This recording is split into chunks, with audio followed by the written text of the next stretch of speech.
দুই বেলা গরুর মাংস খাওয়ার পর আর ভালো লাগছে না, তাই দুপুরে হালকা পাতলা কিছু রান্না করেছিলাম। আর গত ভিডিওতে সুইমিং পুলটা দেখে অনেকের অনেক প্রশ্ন ছিল, চলুন আজকে সব উত্তর দিব। সাথে বিকালে কিছু ফ্রেশ মাছ পেয়ে যাই, একদম তাজা, সাথে সাথে কিনে রেখে দেই। আজকের ভিডিওটাও সকাল থেকে শুরু করেছে। গতকালকে অনেকটা গরুর মাংস রান্না করেছিলাম। আসলে গরুর মাংস কোরবানির ঈদের দিন রান্না করলে যেরকম লাগে, এরপরে রান্না করলে কিন্তু সেরকম টেস্ট আর লাগে না। এর জন্য আমি আগেই ভেবে রেখেছিলাম কোরবানির ঈদে বেশি করে রান্না করে রেখে দিব। ওই রান্না মাংসটা ফ্রোজেন করলে সেটাই পরবর্তীতে বের করে খাওয়া যাবে। সেই হিসাব করেই কোরবানির দিন একটু বেশি করে মাংস রান্না করেছি, সেটা কিন্তু এখনো আছে। তবে দুই বেলা খাওয়ার পর সত্যি আর ভালো লাগছিল না, তাই সকালবেলা ডিম ভাজি করেছি, শাক ভাজি করেছি, বেগুন ভেজেছি। আর দুপুরবেলা ভেবেছিলাম বাইরে ডেকচিতে করে বিরিয়ানি রান্না করব। পরে দুপুরের দিকে দেখলাম এত গরম পড়েছে, তারপর সেই প্ল্যানটা ক্যান্সেল করেছি। আর এত গরম পড়েছে দেখে মাইবিনের বাবা বলল যে সুইমিং পুলটা একটু ফুলিয়ে দাও, বাচ্চাদের সবাইকে নিয়ে গোসল করি। আর কি বলবো, যেদিন থেকে এই পুলটা আনা হয়েছে এমন কোনো দিন নেই যেটা আমাকে ফুলাতে হয় না। 9টা 10টা বাজলেই হয়েছে, ছেলেমেয়েগুলো একদম পাগল হয়ে যায় কখন আমি এটা ফুলিয়ে দিব। এটার সাথে একটা পাম্পার মেশিন আছে যেটা দিয়ে 5 মিনিটের মধ্যে পুলটা ফুলানো হয়ে যায়। তবে ভাই এটা এত বিশাল, ভিডিওতে হয়তো বা ছোট মনে হচ্ছে, কিন্তু এটা আসলে অনেক বড়। এই পুরো সুইমিং পুলটা ভরতে পাক্কা 1 ঘন্টা সময় লাগে, মানে পুরো 1টা ঘন্টা মোটর চালিয়ে রাখা লাগে।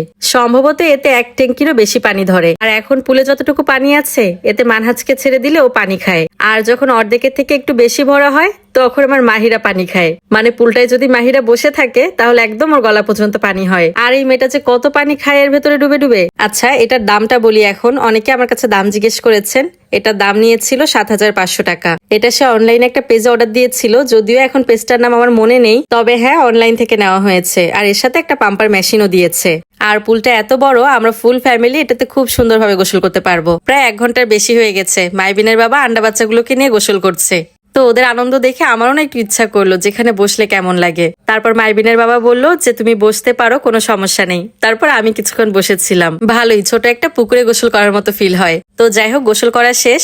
বাইরে যেহেতু বিরিয়ানি রান্না করতে চেয়েছিলাম, সেটা যেহেতু হলো না, কিন্তু আমার ছেলেটা আমাকে ছাড়লো না, তার জন্য আমার অল্প করে বিরিয়ানি রান্না করতেই হলো। রান্না বান্না খাওয়া দাওয়া শেষ করে একটু নিরিবিলি হয়ে বসলাম, তখন দেখি ওমা আকাশে এত মেঘ করেছে।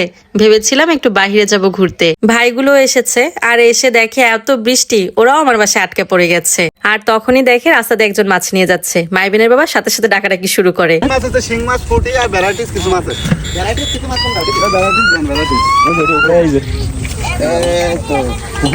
এটার মধ্যে পুঁটি, ট্যাংরা আর অল্প কিছু মাছ মিক্সড করা। আর এটার ভেতরে শুধু পুঁটি মাছ, আর এটার ভেতরে আছে শিং মাছ। তো শিং মাছ ঈদের আগেই নিয়েছিলাম বলে এখন আর নিব না। পুঁটি ট্যাংরা মিক্সড করা যে 5 মিশালি মাছটা, সেটাই দিতে বললাম। আর মাছগুলো কিন্তু একদমই ফ্রেশ আর তাজা। দেখতেই তো পারছেন কিভাবে লাফালাফি করছে। বড় বড় মাছগুলোই আমাদের বেছে বেছে দিচ্ছিল। তো এই মাছগুলো 1000 টাকা দাম নিল। জানি না বেশি নিল কি কম নিল, কিন্তু এরকম তাজা লাফানো মাছ খুব কমই দেখা যায়, যার কারণে নিয়ে নিলাম। আর ভাইরাও চলে গেল। তো রাস্তার এই সাইডের ভিউটা দেখেন কত সুন্দর না। দাঁড়ান দাঁড়ান, সামনে আরো সুন্দর ভিউ দেখতে পারবেন, কারণ সামনে বর্ষাকাল আসছে। তো এই বিল ভরে পদ্ম ফুল আর শাপলা ফুল ফুটবে, তখন আশেপাশ থেকে সব মানুষ আসবে দেখতে। আর আমি ঘরে বসেই দেখবো। মাছ কেনা শেষ, যাই এখন কাটতে বসি। আপনাদের সাথেও বিদায় নিয়ে নিচ্ছে। ভিডিওটা কেমন লাগলো অবশ্যই কমেন্ট করে জানাবেন। ভালো লাগলে একটা শেয়ার করে দিবেন। সবাই ভালো থাকবেন, আল্লাহ হাফেজ।